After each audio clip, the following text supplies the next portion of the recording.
ang mga feelings dito. Thank you, Rob. Welcome back to All Out Sundays. Rob Daniel, ano feeling na talagang naging hit yung remake mo na Nandito Ako? Grabe. Teka lang, palakpakan din natin si Jonathan, no?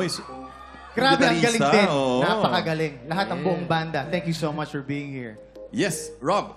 Man, how do you feel? Nandito ako. Siyempre, sobrang saya. Unexpected yung nangyari. Pero ngayon ka lang nalaman, marami palang yearner sa Pilipinas. Yearner. Maraming yearner. Eto na, oh. Eto. Lahat kami! Iba rin naman talaga ang mga versions mo.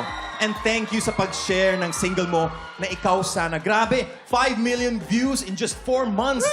Anong message mo sa mga supporters mo na tumakilig sa iyong music? Yeah, maraming salamat sa Robbers, sa lahat ng sumusuporta sa akin, sa mga nandito po ngayon, sa lahat ng nakikinig ng OPM Music, maraming salamat po. Grabe, and I know you have an upcoming concert, so please invite our iOS viewers also. Ayun, may concert po ako sa Araneta Coliseum this February 27. Kasama ko si Arthur Neri, Janine Tenyoso, Ashtin Olviga, Miss Pops Fernandez, Mr. Ogie Alcacid.